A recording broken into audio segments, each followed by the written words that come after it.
Oui. Retour en France, les députés UDF qui se sont ralliés à Nicolas Sarkozy pendant l'élection présidentielle ont tenu aujourd'hui à Paris leur tout premier conseil national, 15 jours donc après le congrès du MoDem de François Bayrou. Le nouveau centre est un parti beaucoup plus petit, mais il compte sur les municipales pour grandir. 6 mois après donc un premier bilan avec Caroline Leginter et Samuel Guibou. Un mardi soir rue de Grenelle, comité exécutif du nouveau centre. Pour quelques heures, Hervé Morin a troqué sa casquette de ministre de la Défense contre celle de président de son parti, créé entre les deux tours de l'élection présidentielle par des UDF en rupture avec François Bayrou. Le nouveau centre est une formation politique en pleine construction.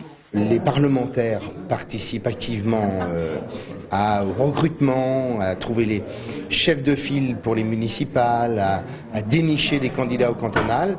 Et cette semaine justement, direction Lyon pour François Sauvadet, président du groupe Nouveau Centre à l'Assemblée nationale. Je voudrais vraiment saluer d'abord, vous saluer tous là. Première étape, un café du centre-ville pour une conférence de presse ratée. Nous sommes les seuls journalistes. Vous dire que c'est facile, non. Mais en même temps, vous dire que ça avance bien, oui. Parce que ce que nous sommes en train de construire, c'est un mouvement profond qui a des racines. C'est tout simplement celle de l'UDF.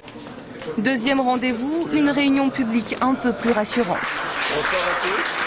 Une cinquantaine de militants sont là. Le nouveau centre en revendique aujourd'hui 7000 dans 70 départements. Beaucoup ont quitté François Bayrou.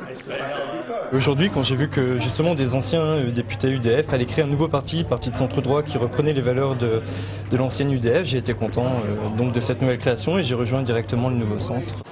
Autre difficulté, le financement du parti. Élus sous de multiples étiquettes, ces députés n'ont pas accès aux subventions publiques. Ils ont tenté fin octobre de modifier la loi, en vain. Ils se sont donc alliés aux centristes polynésiens de Fetia Api, une astuce qu'ils sont les premiers à dénoncer. Il n'y a pas de pluralisme assuré sans financement public. Je rappellerai à ceux qui nous ont combattus pour obtenir ce financement public alors que nous avons un groupe parlementaire que voilà, le pluralisme, ça ne se saucissonne pas en fonction des intérêts de tel ou tel. Le pluralisme, c'est le garant de la démocratie. Le nouveau centre présente ses candidats aux municipales et au cantonal. Ambitions sont enracinées dans le paysage politique. Il faut se battre maintenant.